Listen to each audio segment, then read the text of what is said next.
দেখেন এই ট্রান্সফর্মারগুলোর বেহাল দশা। আসলে এগুলো দেখার মতো কেউ থাকে না, যেহেতু এই জিনিসগুলো বন্ধ রুমে থাকে।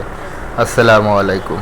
অবশ্যই এই ভিডিওটা সবাই পুরো ভিডিওই দেখবেন, এবং যারা এই কাজের সাথে যুক্ত আছেন এবং টেকনিশিয়ান, ইলেকট্রিশিয়ান, ইঞ্জিনিয়ার ইত্যাদি যারা এই ট্রান্সফর্মার, সাবস্টেশন, ইলেকট্রিক কাজের সাথে যুক্ত আছেন, অবশ্যই মনোযোগ দিয়ে কথাগুলো শুনবেন। আসলে এটা দেখার জন্য না, শুনতে হবে এবং মানতে হবে ইনশাল্লাহ। দেখেন কি অবস্থা। আসলে এই ট্রান্সফর্মারগুলো বিভিন্ন ইন্ডাস্ট্রি, ফ্যাক্টরি, বাসাবাড়ি ইত্যাদি এই জায়গাগুলো থাকে, কিন্তু এগুলো থাকে সেপারেট এক রুমে, বন্ধ জায়গায়।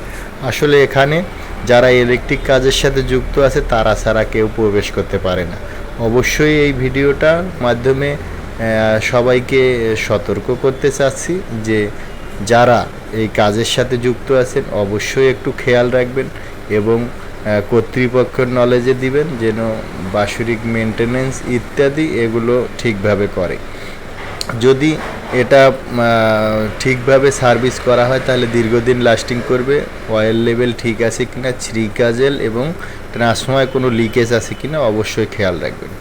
এই আপনারা জানেন যে বিদ্যুৎ খুব প্রয়োজনীয় জিনিস। বিদ্যুৎ ছাড়া কোনো কিছুই সম্ভব না। পানি যেটাই তোলেন না কেন, বিদ্যুতের প্রয়োজন আছে। অবশ্যই এই জিনিসটাকে একটু নেক দৃষ্টিতে রাখবেন। একটা জিনিস নষ্ট হয়ে গেলে এর এর ভোগ করতে হয়, অনেক সময় লাগে, এবং এই জিনিসগুলা আসলে যখন নষ্ট হয় তখনই বোঝে যে কি হয়েছে, আগে কেউ বলল না কেন। আসসালামু আলাইকুম ওয়া রাহমাতুল্লাহি ওয়া বারাকাতুহু।